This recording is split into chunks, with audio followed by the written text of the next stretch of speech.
¿Qué es el Evangelio? Hay 3 textos clave referentes al Evangelio.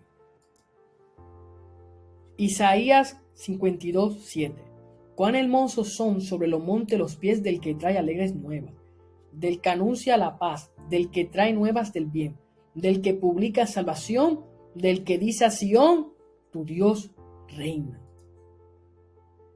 El Espíritu del Señor está sobre mí, por cuanto me ha ungido para dar buenas nuevas a los pobres.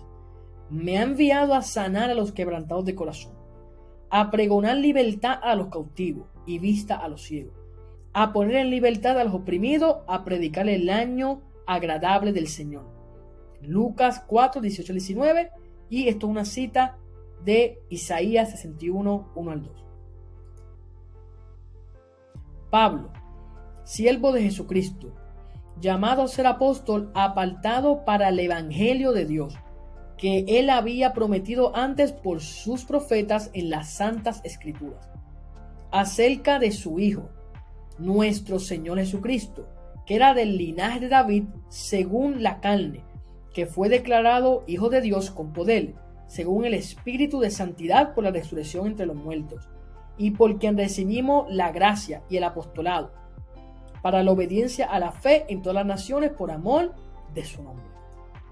Ahora queremos hablar un poco del Evangelio utilizando la referencia de ciertos estudiosos. El Evangelio es el anuncio real de que Jesús crucificado y resucitado, que murió por nuestros pecados y resucitó según las Escrituras, ha sido entronizado como el verdadero Señor del mundo.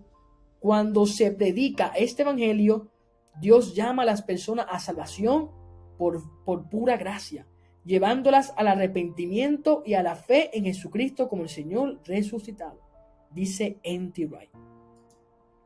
Y queremos tocar 6 puntos del Evangelio que nos comparte Michael Bird.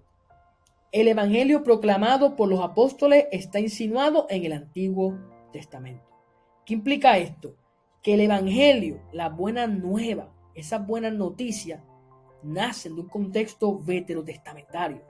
Los profetas proclamaron una buena nueva, especialmente el profeta Isaías, que para muchos es el quinto evangelio. ¿Qué hace el profeta Isaías? Proclama ese día de salvación, ese día de una nueva era donde el Mesías, el ungido de Dios, se iba a acercar al pueblo, iba a traer ese reino, pero también se habla de un día de venganza, de juicio, donde Dios básicamente iba a hacer todas las cosas nuevas, iba a traer un nuevo orden, un nuevo reino. Número 2. El Evangelio es el mensaje del reino de Dios. Cuando llegamos al Evangelio de Marcos, en el primer capítulo vemos el anuncio del Evangelio, la buena nueva que implican que el reino de Dios se ha acercado. Y el reino de Dios no es un lugar en los cielos. El reino de Dios no solamente se limita a lo que es el gobierno de Dios. El reino de Dios habla del sistema que Dios iba a traer con su pueblo. Cuando Jesucristo irrumpe la historia, cuando el Mesías visita a Israel, el reino de Dios se hace accesible. Había un reino espiritual operando. Así que el reino de Dios es parte de ese mensaje, de esa buena noticia. El Evangelio incluye la historia de la vida, muerte, resurrección y exaltación de Jesús. Cuando hablamos del Evangelio, no solamente nos centramos en la cruz, aunque la cruz es el clímax del Evangelio, pero también vemos que Cristo descendió a las profundidades de la tierra. También vemos que estuvo enseñando por 40 días a sus discípulos aquí en la tierra. Y por último vemos que ascendió al cielo y prometió volver por su pueblo. El Evangelio anuncia la condición de Jesús como hijo de David, hijo de Dios y Señor. Cuando Jesucristo es exaltado, es puesto en los lugares celestes. Cuando Jesús asciende al cielo, que es parte del Evangelio, Él se posiciona como ese rey davídico, como ese rey mesiánico. Un ejemplo, vemos a Jesús reinando en los cielos, tomando papel de sumo sacerdote y papel de rey. Y esto implica que Jesús como rey, como gobernante, está al mando de su iglesia, que somos nosotros, ese pueblo redimido y pueblo profético. Número 5. La respuesta que pide el Evangelio es la fe y el arrepentimiento.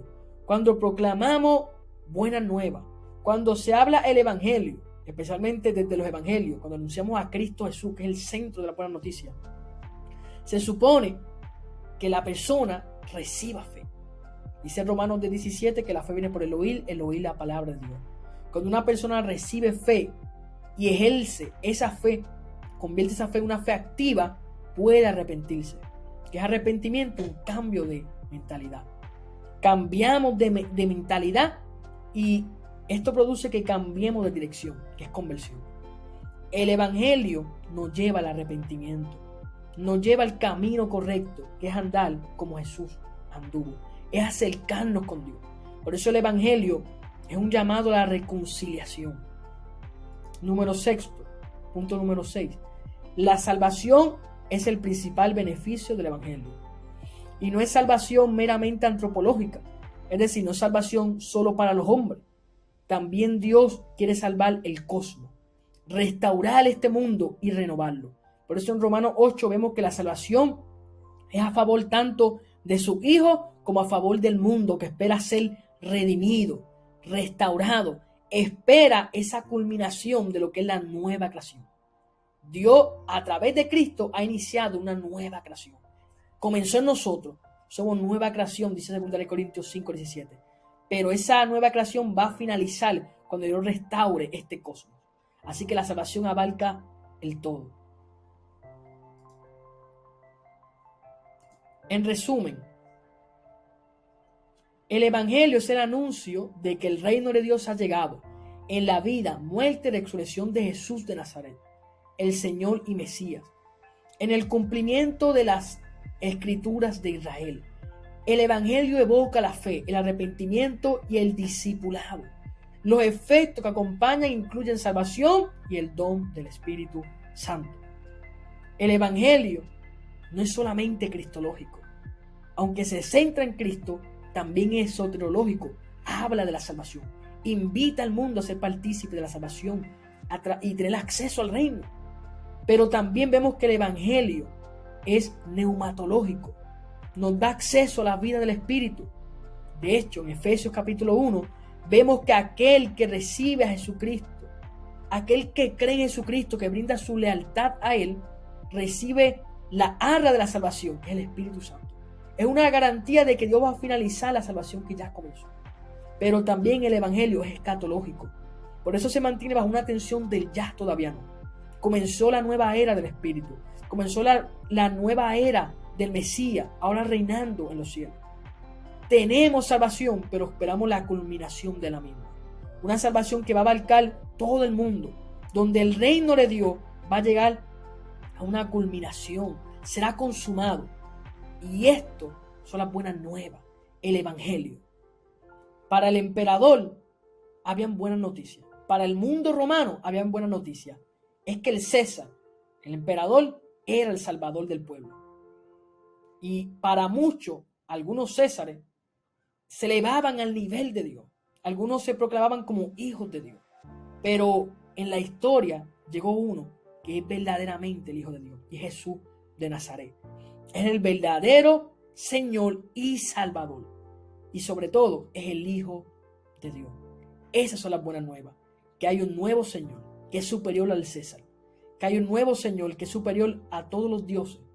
Porque aunque el mundo pueda brindar su fe o lealtad a diferentes dioses o a falsos dioses, hay uno que está sobre todo y que reina y reinará por siempre. Y ese es Jesucristo.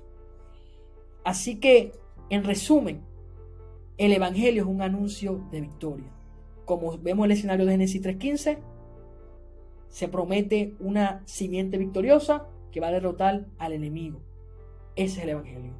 Jesucristo es la simiente prometida y a través de él obtendremos victoria absoluta sobre el enemigo, sobre el mundo. Que Dios les bendiga de manera especial.